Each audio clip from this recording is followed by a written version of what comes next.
There's a lot to be grateful there. Mm. Nicely said. All right. Well, it is 12:01 here, so I guess we're ready to get started here. So on that note, since I'm kind of dressed for the festive occasion, why don't I start things off here?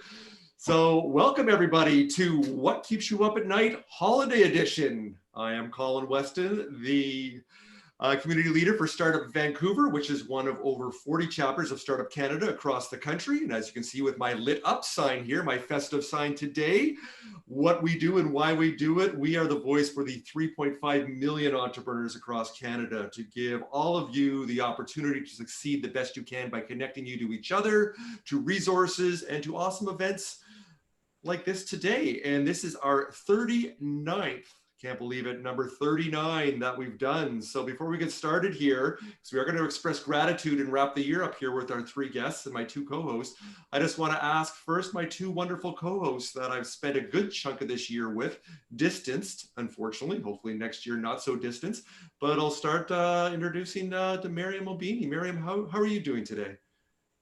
I'm doing really great, and we're just going around and saying what we're grateful for. I'm grateful for Colin, of course, for you. I'm grateful to you and Reza, and for the community that we built, and of course, being healthy. And it's just it's been such a wonderful journey being here and getting to know really interesting, amazing people.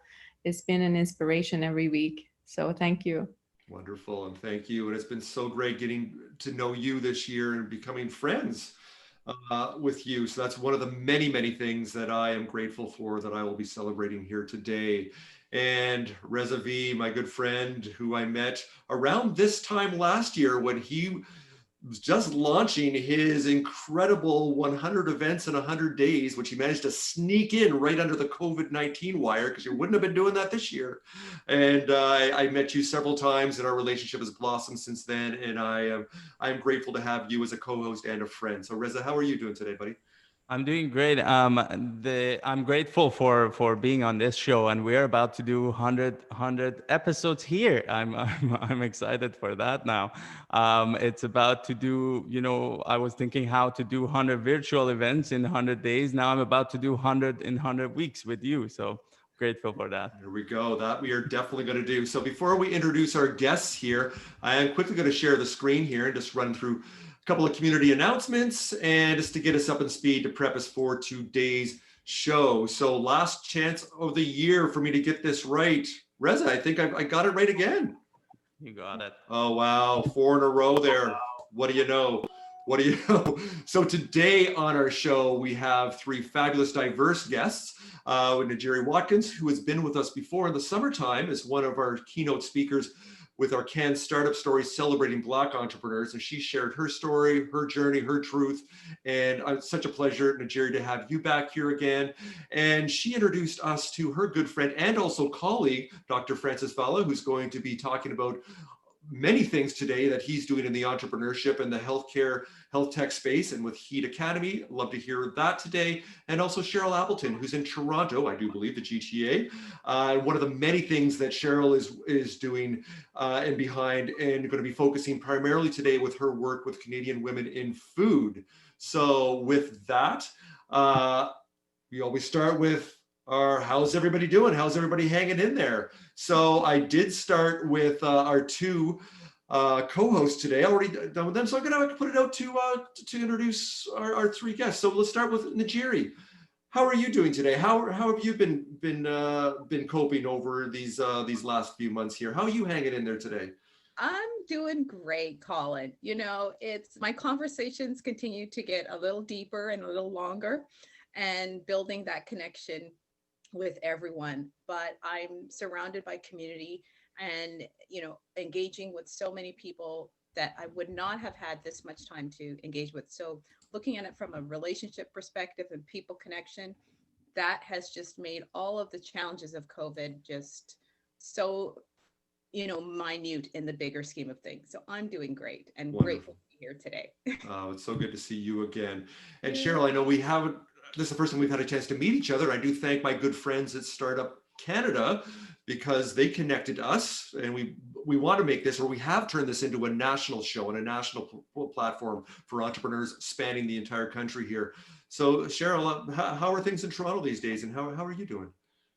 Well, we're food people, so we're this whole time of people getting interested in cooking and making food at home, and sort of having this whole new appreciation for everything that goes on in the kitchen is actually good for everything that we do and everything that our members are involved in. So, I just want to give a shout out to our friends and our members that are out there in Van Groovy right now, and let them know that we're thinking about them. Although the distance divides us, the spirit does not. Well, I can't wait to hear through the conversation with food. Food, music, and storytelling are three of my favorite things, and sounds like you're going to be bringing at least two of those to the table today. And Dr. Francis Vala, it's a pleasure to meet you, sir, and just put it out to you. How are you managed to hang in there over these last few tumultuous months? Well, thanks a lot for having me, Colin. It's a great opportunity. It's it depends on how you look at it, with what perspective. And this has been a great year in the sense that it has given me a sense of better appreciation of the things that we have and perhaps have been taken for granted for a long time. An opportunity to look at new ways of looking at life and adapting, and being aware of our own resilience and the power of adaptation. At the end of the day, I think it all boils down to how we decide and intend to experience this. This is not going to go away, and we have to learn to live in a new way. I love you sharing that sentiment, because yes, we cannot change the past, but we can shape our future and how we show up. So absolutely with that. So very quickly here, before we get started with these engaging conversations, you want to connect with us. The best way is through social media. We are very active on Twitter, Facebook, Instagram, and also our LinkedIn community page there, where we have let you know about not only our own events, but also all the events that everybody within our community hosts. And we do our best to share that, because we are about collaboration. We are about partnerships. We love to collaborate rather than compete. That's what we do. Also, we have our YouTube channel where not only this episode, but all the 38 others, so over 100 amazing guests previously to this one, you can go back and watch those stories there. And I know lots of people have, and that just keeps growing and growing. So this is an interactive and an engaging hour of conversation. So after we finish up our conversations with our guests, we open it up to you, the audience. So whether it's through chat here on Zoom or also in comments on Facebook, please put it out there. We're happy to ask your questions, or we'll even open up the mic if you're not so shy and you can ask it yourself. So very quickly, also wanted to mention our charity partner, which is H.E.A.T. And H.E.A.T. is a Canadian advocacy group for mental health awareness for young people and what they do at a grassroots level. And as I do, if we get some donations here, I do a musical shout out at the end of the show. And today will be no exception to that, because we do have some donations. So I'll be singing at the end. So I know, Dr. Francis, you have to leave with us at the bottom of the hour here. So you'll miss the soothing musicality of my voice, but you can watch it later on YouTube. There you go. There you go. We've raised over $700 through H.E.A.T. this year, and we really are looking forward to continuing this partnership with them. As I mentioned, I'll be ending the show with a conversation with my friend Njeri and all the good things that she's doing in not only digital analytics, business innovation, SEO, and much, much more that we'll dive into later on. And we mentioned that Cheryl will be speaking with Reza in the middle here, wedging in there. And now we're going to open it up to, as I mentioned, to Dr. Francis Vala. And I'm going to stop sharing the screen and hand it over to my good friend Maryam for that conversation. Take it away. Thank you, Colin. Hi, Dr. Francis Vala. It's a pleasure to have you here. I'm so excited to talk to you about H.E.A.T Academy. which stands for Human Empowerment and Transformation. And, you know, while I was watching the video that's posted on your site, one thing that really stood out for me was when you were talking about that, you know, people really get sick because they don't live up to their potential, right? And and I know that, for example, being an entrepreneur and, you know, starting off, wanting to, you know, bring, you know, financial stability to your project, your passion project, but at the same time, you're also, you know, working probably multiple jobs, right? So, and I'm wondering how many entrepreneurs that you work with and how do you manage to get them from sometimes, you know, that autopilot that they get stuck into the 9 to 5, but want to really, you know, take the leap and live their potential. And what does H.E.A.T Academy provide for them? And have you noticed that, you know, there's a lot more engagement that occurred because of COVID, especially if people like getting laid off and, you know, they just, nowadays they have no choice. They're like, okay, I gotta live up to my potential, you know, now this is the time, right? So I love what you're working on. Love to hear more of, you know, the methods and studies and how you got started. So Sure. No. Again, thanks for having me, and it's a great honor to be here and share my experience with other entrepreneurs, because I'm sure they are many of them sharing the struggles that I have shared. I'm a medical weight loss doctor, and as you can imagine, I've got a couple different hats, but still that part takes the bulk of my time and resources. My other hat, I'm also a certified master life coach, which is more relevant to the H.E.A.T Academy, which stands for Human Empowerment and Transformation.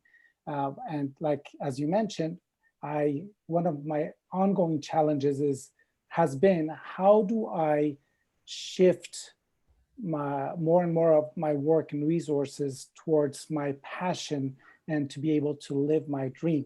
Mm-hmm. Because at the end of the day, for me, that has been it's all about the meaning and purpose, what gives meaning and purpose to your life. And for me, I have dedicated the rest of my life to that, which is not separate than what I'm doing. My medical weight loss is focused on obesity, which is a preventative strategy to more than 100 chronic diseases. Mm-hmm. And H.E.A.T Academy is all about prevention of illnesses and prevention of illness and promotion of wellness.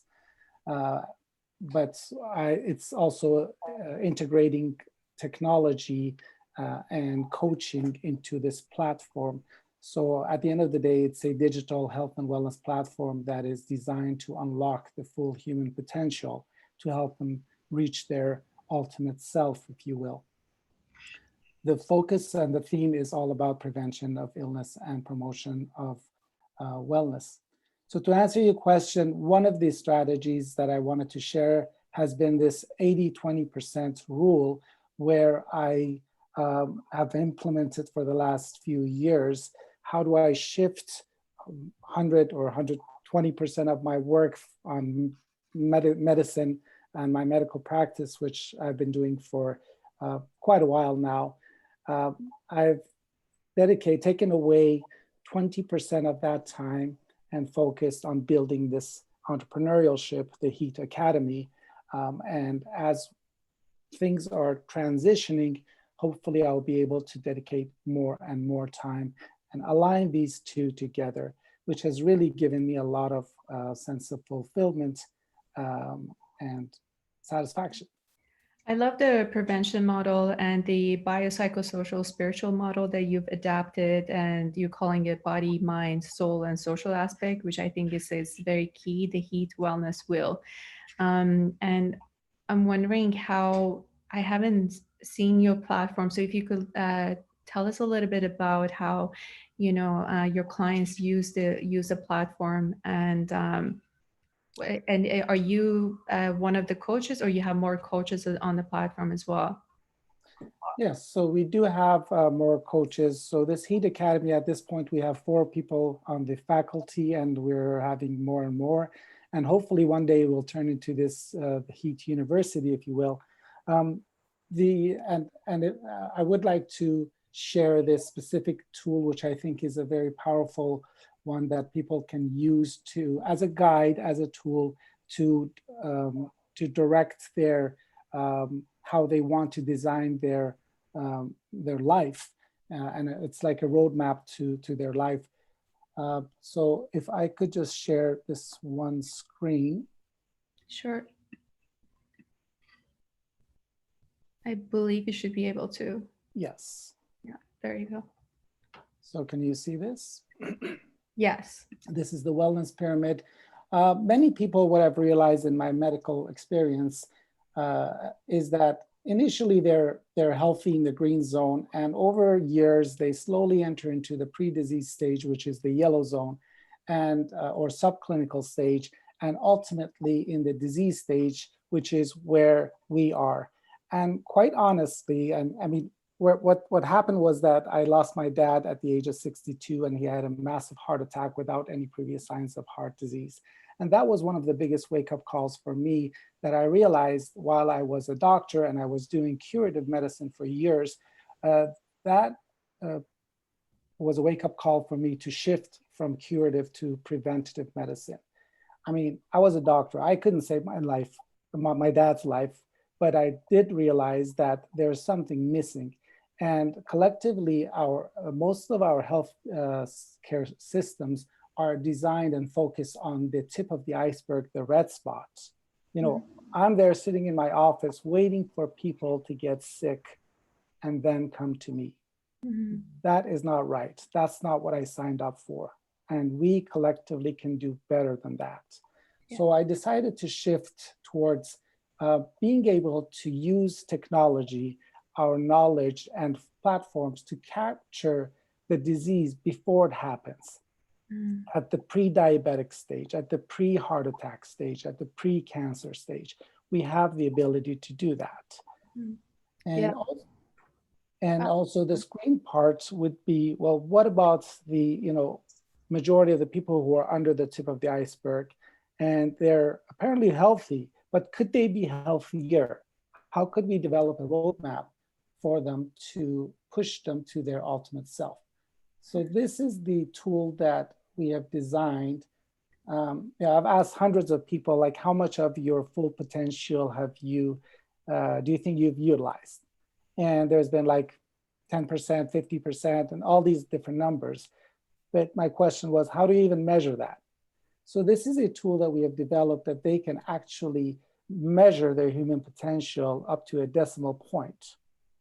Of course, there's some training and there's some guidance and explanations, but they can score their human potential, score where they are today and what they want to be in the future, and use this as a roadmap. And yeah, I couldn't agree with you more about the preventative health, and that's really crucial. And I'm wondering, for entrepreneurs who are, starting off and have, let's say they have multiple jobs, also running their startup on the side, at what point would you say, like, what happens in the body, right, and the physical symptoms, and also mentally, that they should look out for, know that these are the signals that are being sent, that, okay, you're on autopilot and you're not really living to your potential. You need to step back and, go on a retreat, to a Vipassana or whatever, to just like reflect. And because we're so often on this like autopilot and just say yes to all these projects that come, right? Hoping that, okay, these finances would go towards our passion projects, right? So what are some of the key things that entrepreneurs can look out for in their physiology and like mentally as well, to know that they're kind of off? That's a very interesting point. My advice is, don't look out for anything. When you're looking for symptoms often happen too late. When the symptoms are there, that means the problem has started long time ago, usually. So if they're waiting for the symptoms, of anxiety, physical, mental, social illness, that sometimes may be too late. They may already be in the red zone. My advice is don't wait for symptoms, be proactive. Get in a program like our, for example, the H.E.A.T Academy, and it's free. They can sign up at heatacademy.com for free. They can become a member.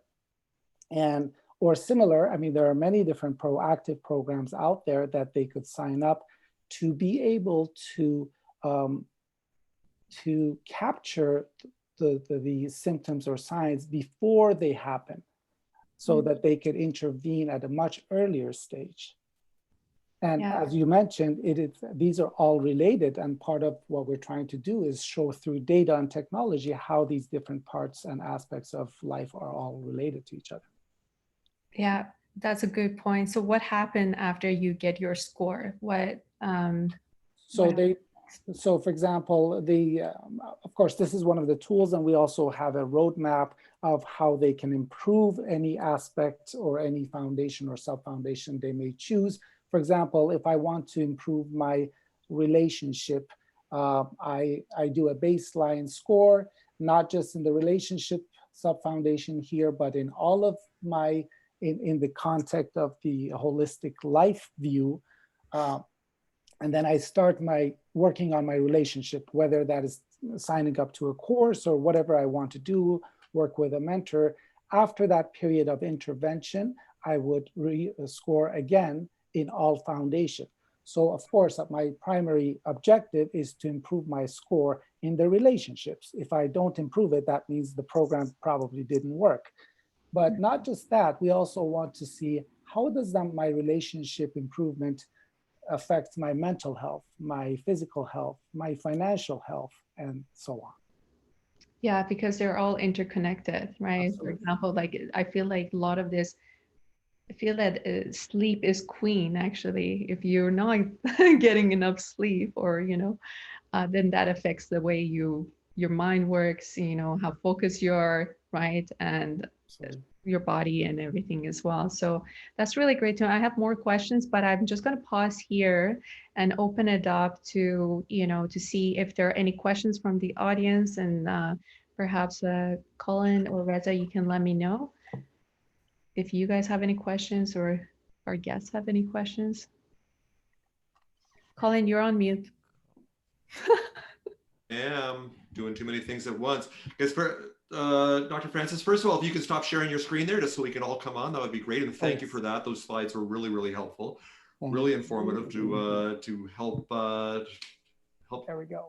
Tell your story. So thank you for that. I'm just scrolling through here. I do see we got Michael here that actually has more of a comment, but put this out there with what you're saying there. So this is great stuff. As an adult who has remained youthful for decades, I am a strong advocate for staying healthy and avoiding medical problems down the road. So that whole, ounce of prevention sounds like you're part of the digital transformation of the ounce of prevention belief. I think it would be fair to say. Thank you. It's a digital ounce of prevention. There you go. Is that a thing? Maybe it's a thing now. I don't know, but. I think it's hard for anybody to take me seriously the way I'm dressed here right now. So maybe I'll leave it for others to say more serious things. Let's see, I can scroll through here. Hey Reza, I definitely have some questions here, but Reza, is there anything else you've actually seen here in chat, or do you have anything that you want to add? Reza is on mute, but I'm just going to say there's one more question. So who's your ideal client?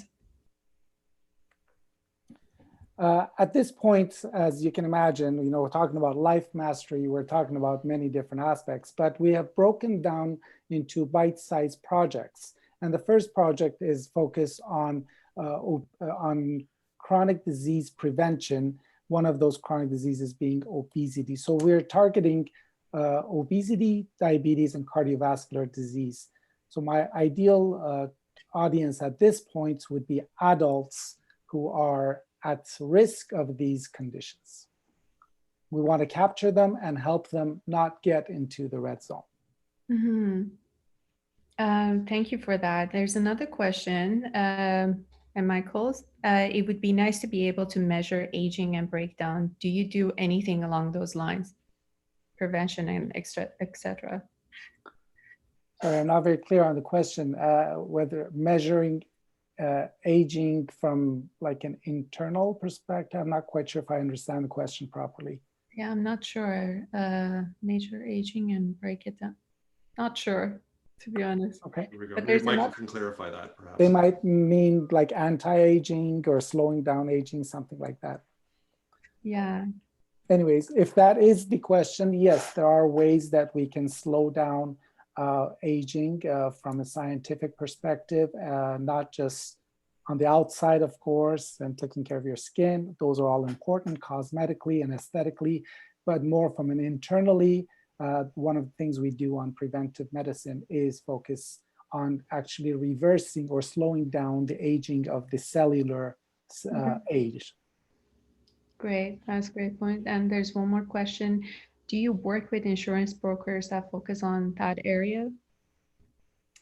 Yes, so one of our targets is organizations and corporations, meaning corporations and insurance companies who deal with this because they have a lot of clients and they're already paying a lot of money on the end results, which is like diabetes, cancer. And so we are approaching them and hoping to work more closely to see how can we reduce their costs and improve their clients' quality of life and prevent them from these diseases in the first place.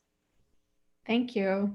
Colin, are there any more questions? Not that I see. I know, Dr. Vala, you do need to head out in a couple of minutes here, but I quickly wanted to ask you this question. This ties into Njeri being on the show today because she made the introduction for us to have you to join us today. So I did want to talk about this with entrepreneurship. As we know, it's you cannot go it alone. It is about partnerships and to propel yourself forward. So at UBC and also with Njeri, can you talk quickly about the partnerships that you have forged that have helped you fill the gaps in the areas of expertise that you don't have, that have helped you move forward along your entrepreneurial journey? I guess that question is for me, right? It is, yes, it is. Okay. Yes, so one of the things that we are doing and we have discussed with Njeri, who introduced me to this show, she's a great friend of mine, that we are very interested in forming this impact leadership community where, of course, entrepreneurs are doing fascinating stuff, but to my knowledge, majority of enterprises are primarily focused on income and secondarily focused on impact, which is not bad, but we are more interested in those enterprises that are primarily focused on impact. And of course, income is important as well to sustain the business. But we are working on this project, and she will probably talk more about it, about forming this impact leadership community where we can support and empower each other. Wonderful, wonderful. I know you do have to go, so thank you so much, Dr. Vala, for sharing your insights today with us. Maryam, thank you for the wonderful questions, as you always do, to carry that conversation. And before I hand it over to Reza and introduce Cheryl here, we do have to say, since it is, we can't meet in person here today, and normally we have we used to have Van startup drinks every month. And last year, the biggest one we had was in December, which our holiday edition. So of course, today, at least I'm partaking in this. I figure if I'm dressed like this, I can. So today's show is partly brought to you by Bailey's, but also it's brought to you by, and on a more serious note, and Njeri, this just happens to be coincidental that and this fabulous beer, a local beer here, Black is Beautiful, but our friends at 33 Acres, and all the proceeds from this beer actually goes to the Hogan's Alley Society here in Vancouver, and they advocate for Black Vancouverites who have endured the legacies of urban renewal and the erasure from the official historical narrative. And I know the work that my wife does through Vancouver Mural Festival with Hogan's Alley and the society. They're doing some great things to, once again, that renewal and that appreciation and that gratitude and the work that needs to be done. So if you're looking for a nice smoky porter that I'm about to drink here, that our friends at 33 Acres are supplying here, Black is Beautiful, available at liquor stores and wherever you get your booze in BC. So there you go. There's my little shout out. And they're not paying me, no free beer there, but I'm going to be having this now. So while I drink that, I'm going to hand this over to Cheryl and to Reza to take it away. Thank you, Dr. Thank you. Francis. I'm going to say goodbye. Thank Take you so care. much. Thanks again for having me, and I apologize course. for having to leave. No I have to worries. attend another webinar. Bye-bye, everyone. No worries. Bye. Cheryl, thank you for being on the show. I'm excited to dig deep into two of the interesting things you are doing. So Cheryl is the president of, correct me if I'm pronouncing this wrong, Stragentium. Is that the correct pronunciation, Cheryl? Yes. So Okay. when I'm not fulfilling my volunteer role as the founder of Canadian Women in Food, I also have my own food consulting business, which is pronounced Stragentium. And Stragentium, it's okay. It's a bit of a mouthful. I can appreciate that. It's actually, it's a made up word. And it's a combination of three words, which I think every entrepreneur can appreciate. And that is strategy, Genesis, meaning to start, and titanium, because titanium is stronger than steel. And we need that. We need that resilience as entrepreneurs. I think we all understand that, particularly this past year. And what doesn't break you does make you stronger. I like that. I like that a lot. I was gonna ask you what it means, but thank you for and thank you for sharing it. Now, you are the founder of a Canadian Woman in Food as well. Can you tell us one, how you became the founder of this group, and as well as how you started the agency, and also what's the connection between the two? Sure, sure. Well, Njeri can appreciate this in terms of bringing people together and seeing what's out there. I've worked within the food industry for more than 30 years. Yes, I started when I was 12 years old, and in a variety of positions, but primarily from a supply chain and procurement background. Got my start in food manufacturing. Spent a number of years with food service companies, and largely from a corporate perspective. And the entire time, I was often tasked with a responsibility to build a business within a business. So it unlocked something that was entrepreneurial within me.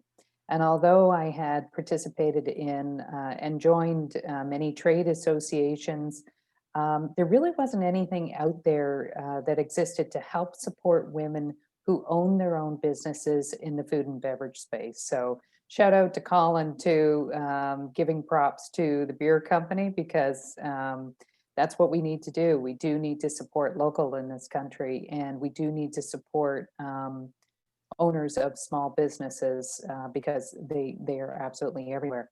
So at the time, I was with a group of other women, some of whom owned their own business and some of whom were corporate types like myself.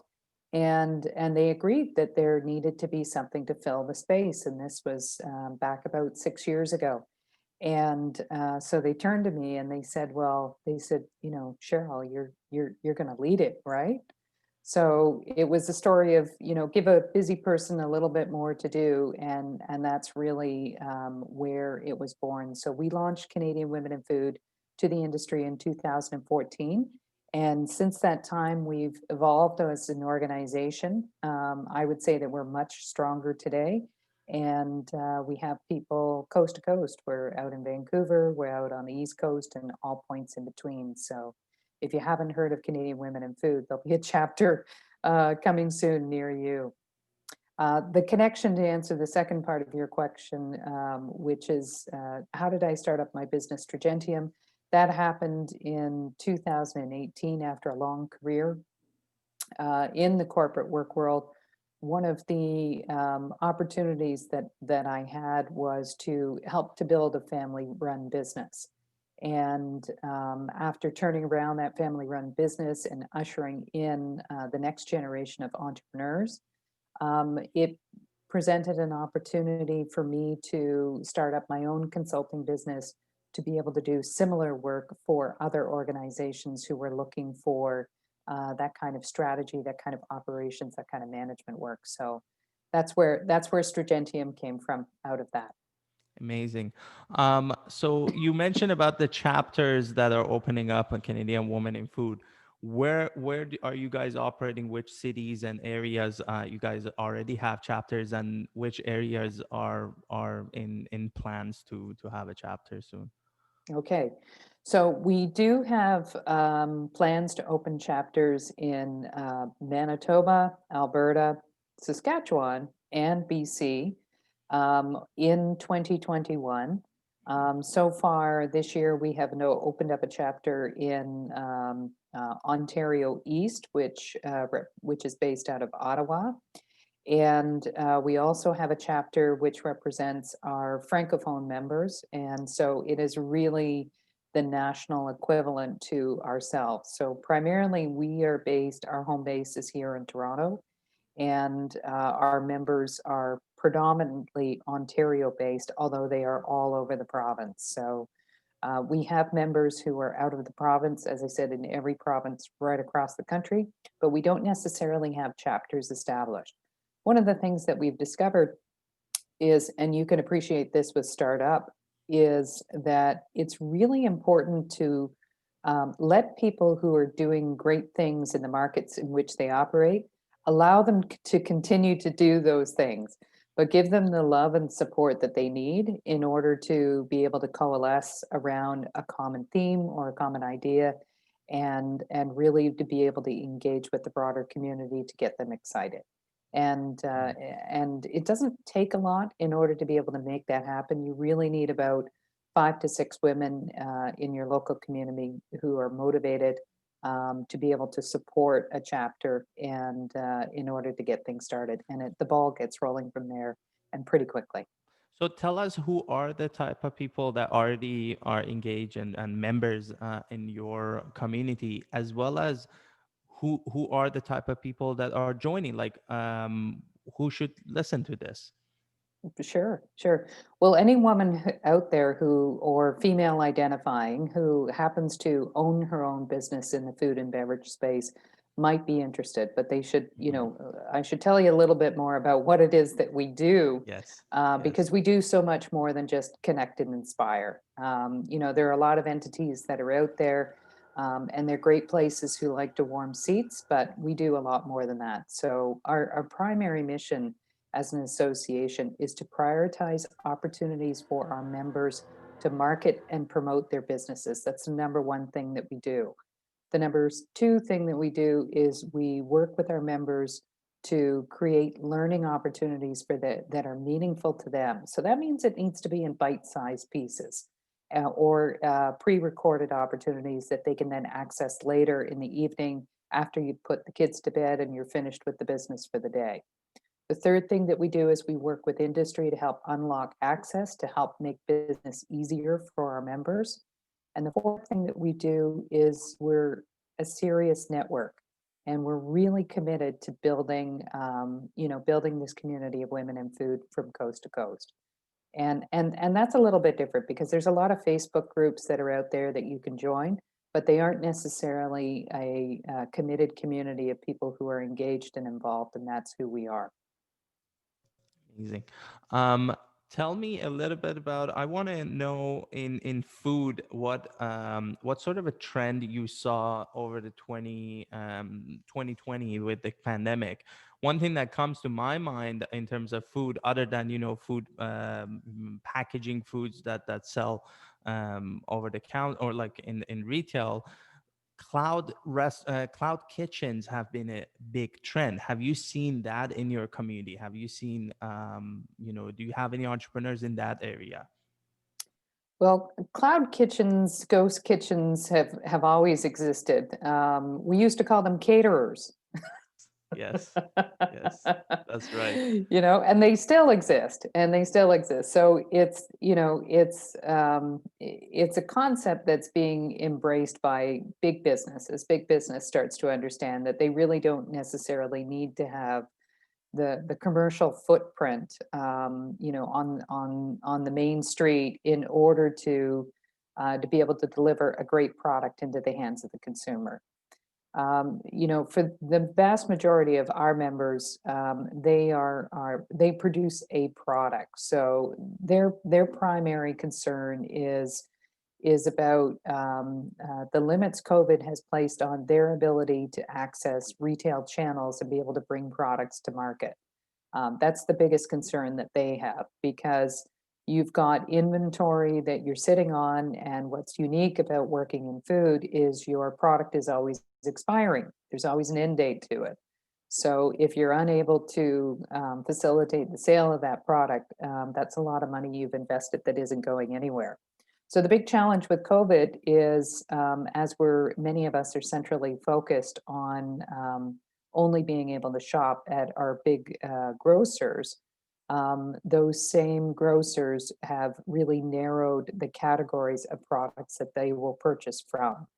And that's simply because they themselves, within their own market channel, they're overwhelmed by the demand, and they're also overwhelmed by the underemployment or availability of people to be employed by those same businesses. So it presents a lot of different challenges, and it means that for entrepreneurs, they have to be much more nimble to find other ways to combine their product, to collaborate with other businesses, to work with online grocers in order to be able to get those products into the hands of consumers and really intrigue people to want to be able to try and taste something that they wouldn't otherwise be able to sample if they were at a grocery store, because all of that has been shut down because of COVID.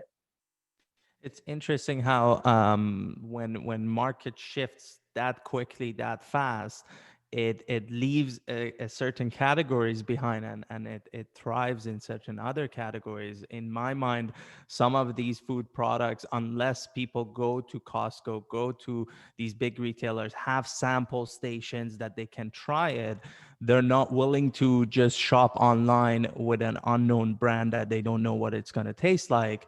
And then we have other food sectors where we had two entrepreneurs on the show, I believe, that had subscription meat boxes and all sorts of interesting ideas around that. And then all of a sudden they're thriving because you're at home cooking more, and you want those subscription boxes, you want those convenient ways to receive your food items. When you see that market, how do you advise the type of people that are having a hard time during COVID and selling the products with expiry, and what can they learn from the other guys who are thriving? Well, the first thing that we would suggest is join a network, become part of a network, and see what other people are doing, because from that you may get the kernel of an idea that helps to inspire you within your own business. I mean, who of us doesn't know someone who is operating a restaurant, which soon became a bottle shop, which soon became a grocery store, which has soon become a meal kit delivery space, which for the brief period of time in the summertime when we could all open, made extensive renovations to open up a patio that they'd never had before. Food entrepreneurs will innovate, and they continue to innovate. The positive thing is that for a lot of entrepreneurs, it's really pushed them into the online space. And I wanted to build on a comment that you'd made earlier, which is that in the food space, with the right partners, and certainly within government, your customer base is really the world. It can be global. And that's an important differentiator to understand, because Canadians are such good operators in the food space that they create safe, convenient, nutritious, delicious foods that, once you are pushed into the space where you've really got to think about exports in order to grow your sales, it expands your business exponentially. And so those opportunities do exist for the good operator who is prepared to commit themselves and has the time to take the steps necessary in order to push into those spaces and really drive into those opportunities.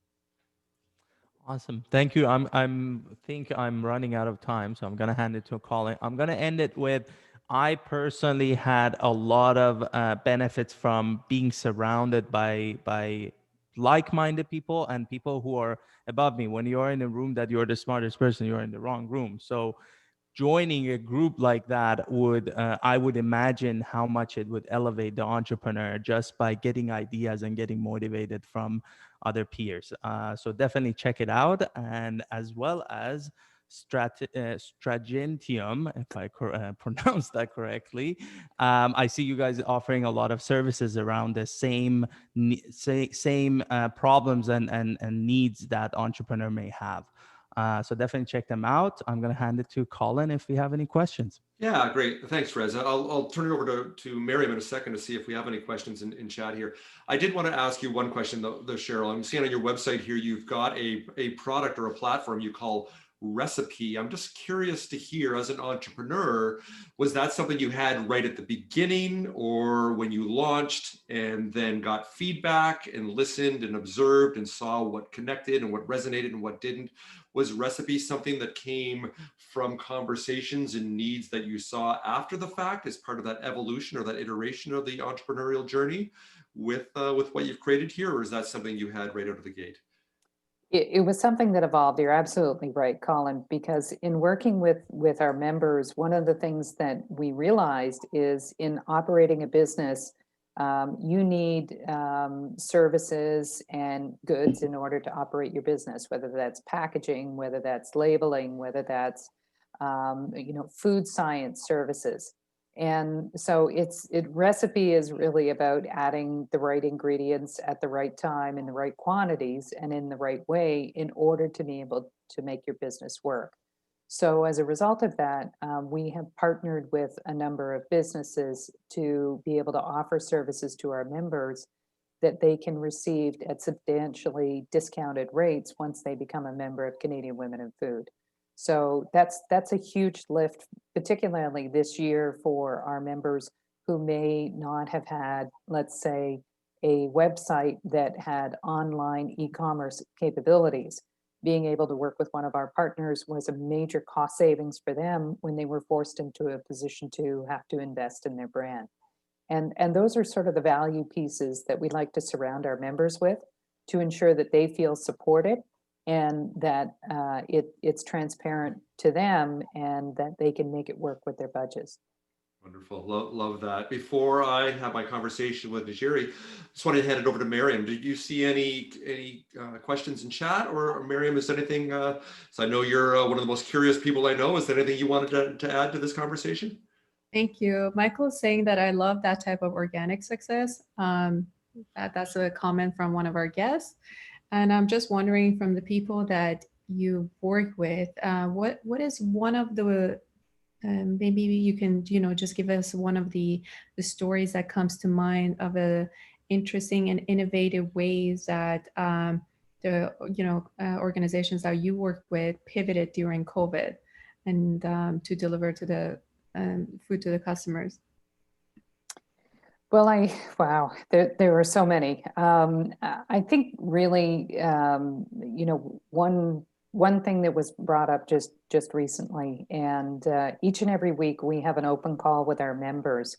We call Monday Morning Manager. It's a Zoom call at 9 a.m. Yes, sorry, folks, 9 a.m. Eastern Standard Time.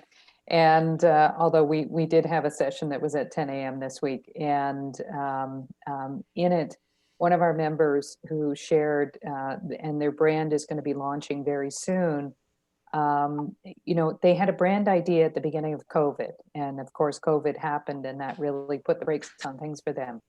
And they said that if they didn't have this group, that if they weren't part of Canadian Women in Food, they never would have followed it all the way through. And now today they have a co-packer. They just had their photography done in the last week, and they're going to be launching their brand very soon. And we know you're going to enjoy some nut-free, peanut-free, delicious French-made goods and very soon. So I think that was probably, the most inspirational thing. It really helps to fulfill our why. Why is it that we do this? And it's because we help people every day, and that's why we do what we do. Is we help people and we connect people, but we do so much more than just inspire people. Thank you so much for sharing that story. Yes, absolutely. Thank you for that. And to end on that why, and for everybody also that's on our Zoom show here and also on Facebook Live, I have included all the links to connect with Cheryl personally through LinkedIn and also with Canadian Women in Food. So you can check out all the good things that they're doing there.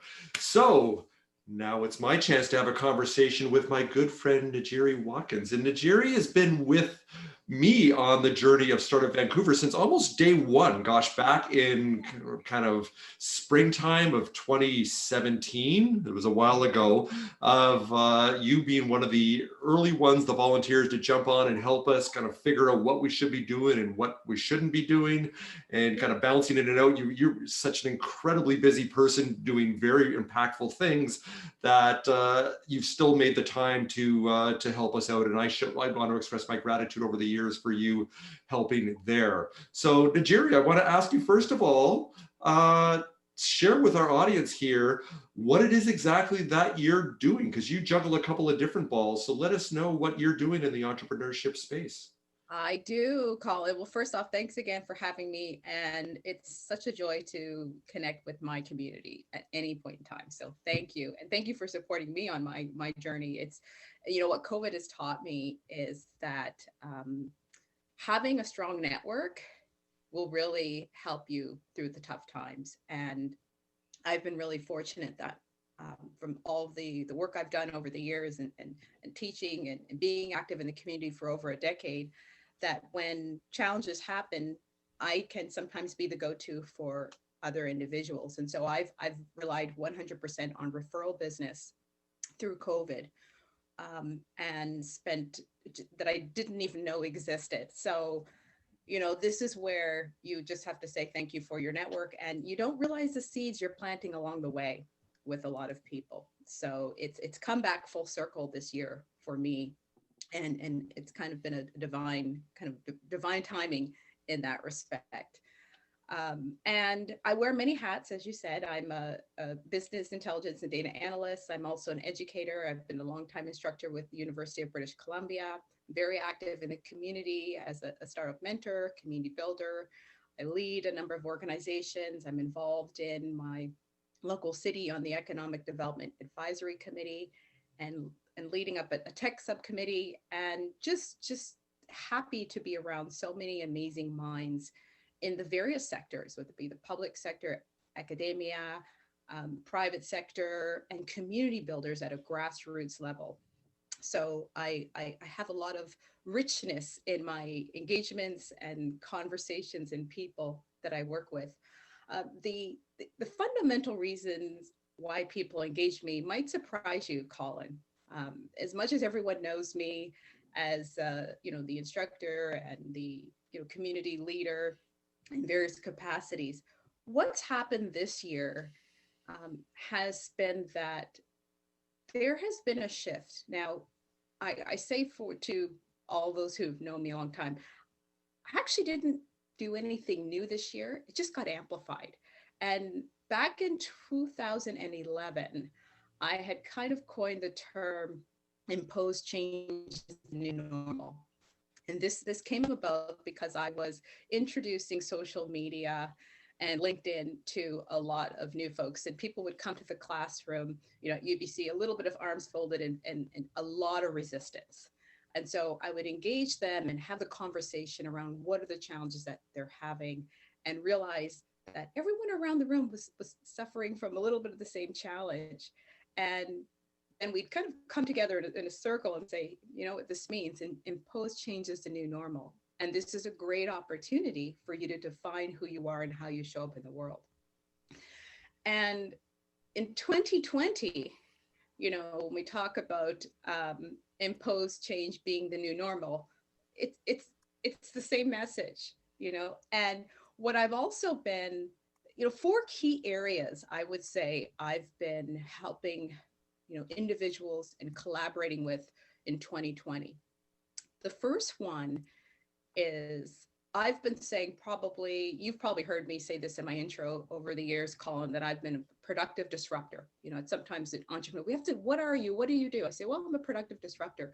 Well, there's been so much talk over the years around change management, and change management is, I always say, a luxury. Change management is when you have time to prepare, to discuss, and plan for how you'd like to evolve. Well, my work has always been disruption management.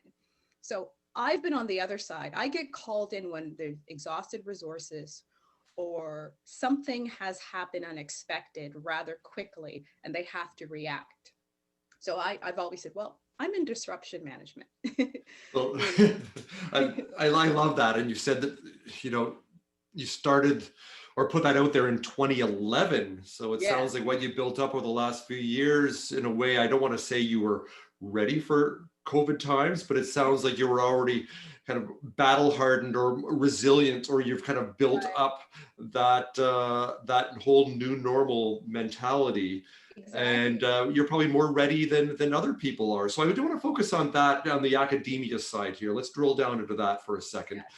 And I want to ask you how, with the students that you're teaching and yourself personally, the fact that, and I've heard this kind of analogy of that, we've all been put in a time machine and kind of shoved forward a decade to 2030. So rather than, oh, maybe I'll slowly integrate that into my processes and our workflow, whether you're a corporation or you're a university, and watch what other people are doing. It's like, no, you got to do that like now, rather than 2, 3, 5, 10 years from now.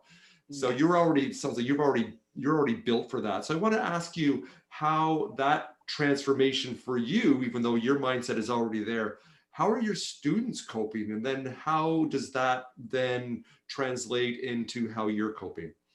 Well, what's happened, Colin, and not to kind of toot my own horn, but we were actually ahead of the curve.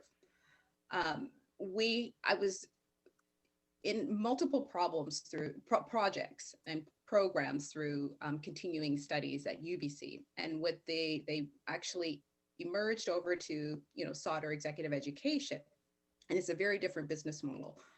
One more so community-based nonprofit, and one more on a profit side. And there was a program, the Digital Analytics Certificate Program, which was kind of in limbo, kind of fell in between both programs. And so we were really looking at how do we take the old model of standard modules that had been done several years before. Now they're at a decade of old content, and how do we re-engage everyone to either go back and recreate new content, or do we start from ground zero? And so I worked collaboratively with the team to develop it was a bit of a pilot, micro learning pieces, so we could offer on-demand education. So when someone wanted to take the program, my program was just demystifying digital analytics. They didn't have to necessarily wait until the September date or the December start date. They could do it online, and it was a series of videos of myself, very much like a Thinkific, Coursera, where we shot and recorded and scripted the full course. And we got that completed just in the nick of time for COVID. So the plan was to pilot this and see how this is going to work remotely. And so I was really fortunate that we had all of this done. We wrapped everything up. I think it was like the end of February. And so when COVID hit, I was actually, kind of, my work had actually completed. And so now it was just looking to see how that's rolling that out online. So we were already moving in that direction. And myself, I had spent most of 2019 writing content, and I have a production background. So looking at how that's going to play out, and also looking at some kind of thought leader pieces. I co-authored a book with some authors out of the US. So I was looking at how I expand and lead and teach in a virtual way without me having to be there. No, well, that actually leads right into my next question here, because I've seen personally, my daughter's in second year at a program at UBC. So seeing her at home here, taking courses and studying virtually, And I've read a lot of articles with university students across Canada, and the burnout rate and even the dropout rate is quite high, and the anxiety level. And it sounds like you have managed to crack that code of the work you've done for the last 9 years that's led up to this. But everything seems so siloed and also all over the place. Are you able to, and you kind of touched on this a little bit, but are you able to then scale that, what you do, even though you're focused primarily on, of course, business innovation and data analytics, but it sounds like the core principles of what you've created could apply to an arts program, a design program, a science program, because so many students and instructors and professors are struggling. So maybe this is a big, hairy question that you can't quite wrap around, or maybe you can. So I'd like you to kind of jump in on that one. It's like, how can we standardize this? Because everything is just all over the place, and it's really tough for everybody in academia right now. Right. And, for myself, probably about 85% of my client work has been outside of UBC. And so what I'm actually doing is a lot of entrepreneurs now want to create their own content, and they want to create their own courses, and they want to create, drip emails of things that they might not have done in the past, that they can now build community around their product.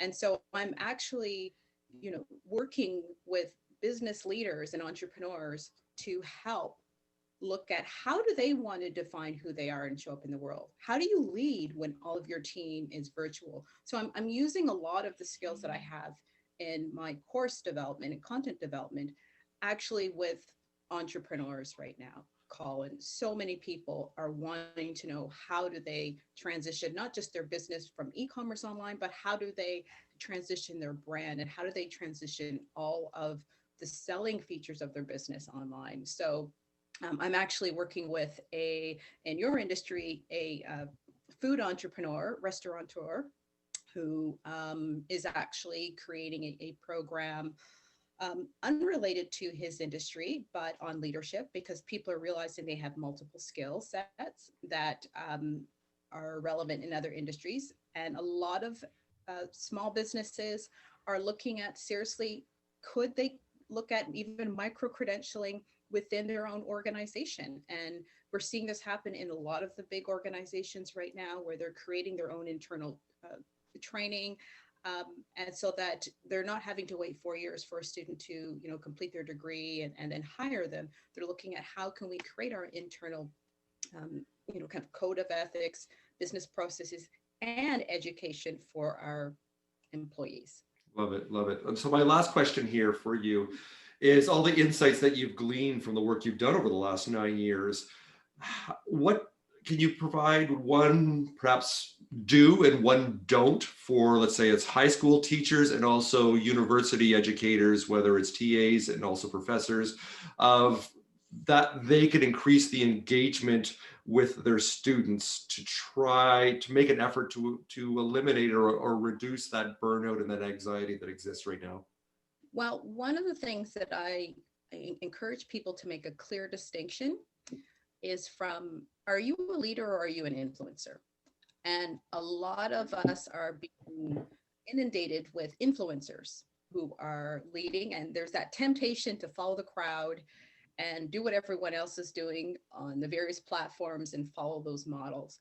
But when it comes to leadership, there's still those traditional pillars that resonate, regardless of whether we are in person or in a digital world. So I encourage people to, one, get clear on how you want to lead. And the second piece is really harness the power of cultural innovation. Looking at how you can leverage the cognitive diversity of your students, your team, your colleagues, to really solve bigger problems. It's all hands on deck these days, and we need everybody at the table, from every background, and looking at how we can ultimately get to where we want to go. And on the data side, not just expect that it's going to be, data analysts and experts solving the problems. This is a time where everyone around the table needs to be asking the question, what is the problem we want data to solve? We all have a sphere of influence in our various domains, and it's needed at the table for all of us right now. All hands on deck. I love that one. So, hey, I quickly want to open this up to both Reza and Maryam, and also with chat, and also Cheryl, if you want to jump in here, if you've got anything. So let me open it up to you three there. Sure. Maryam, starting with you.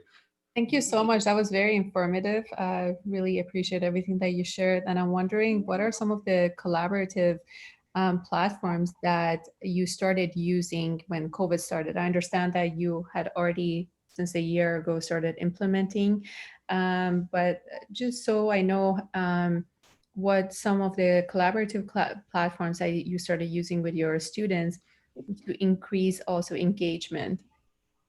Well, one through UBC, everything's internal. So they have an internal, they use the Moodle system, which is, I would say, probably a little on the dated side. Mm. But I think it's not so much the platform that I would say, as it is how you're able to communicate in real time the needs that the student wants right now. Mm-hmm.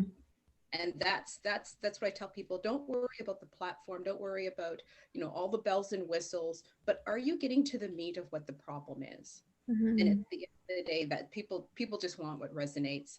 There's enough temptation and distraction all around us of all the bells and whistles. So just focus on the problem at hand. And people these days are just so grateful to have a simple solution, and not quite as concerned around, the format that it comes through. Mm-hmm.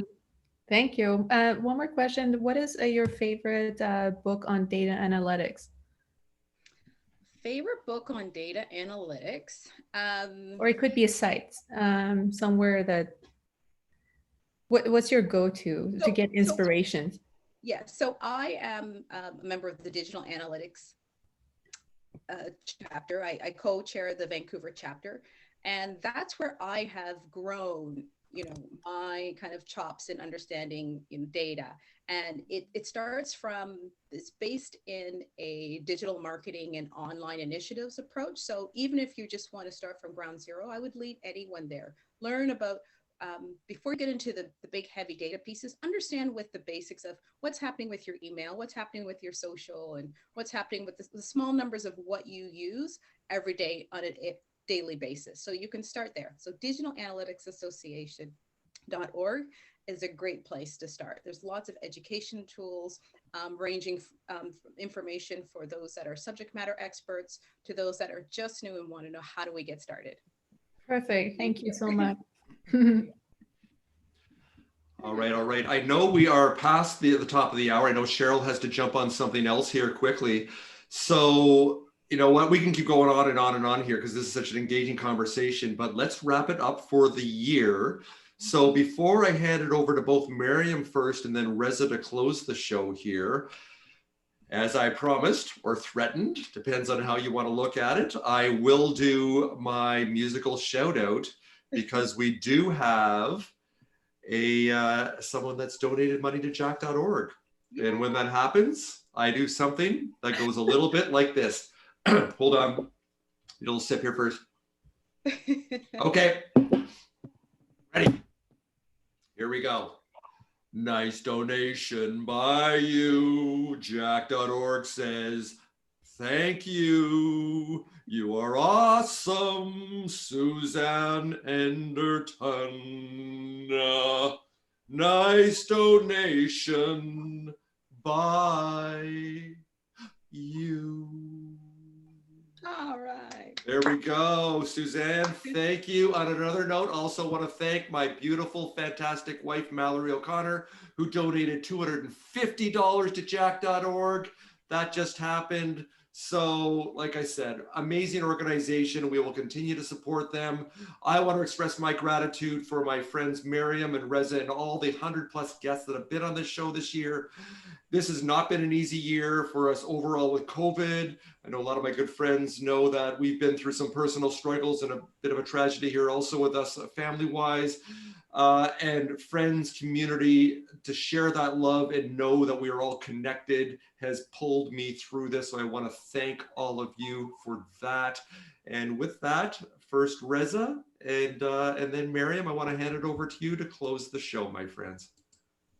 Thank you, Colin. I'm very grateful for this, specifically for this show.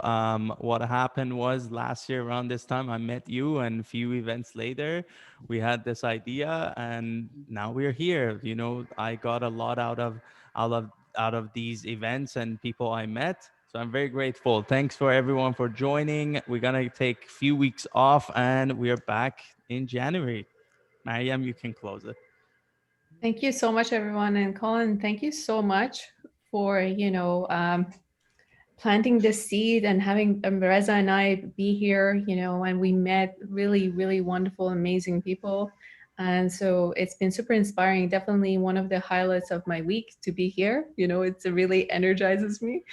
And it's amazing to be able to connect with such wonderful people. And I believe we're back taking some time, to reset and relax and rejuvenate and come back again. I believe it's January 12th. Is that correct? I believe so. I believe that is it. We're going to take a few weeks off like we did in the summertime, and we're going to be back with another 15 or so, if not more, and then a little break again. So we're going to get another 40 in. So I think Reza, by early 2022, if my math is correct, we're going to hit that 100, buddy. We're going to get there, and the Yes. stories keep coming. The conversations are so impactful, so diverse, and so important that it is our pleasure to be this platform, this vessel that brings them to you all. For sure. And I just wanted to say that maybe we could take this month and everyone, as we were talking about reinventing ourselves, maybe go inward and, to look within and to see it, quiet down the noise and see what's really important, what we need to focus on in 2021. What are the most important things in our lives that we need to shift our attention towards? So it's a good time, as we're talking about reinventing ourselves and being more flexible, to take a moment, take a month to just focus on that and connect virtually with family and friends. So thank you so much, everyone, and look forward to connecting with you on January 12th. Absolutely. Have a great holidays, everyone. Thanks so Bye, much. everyone. Okay. Happy Bye. holidays. Bye for now. Bye. Bye. Thanks again. Bye. Thank you.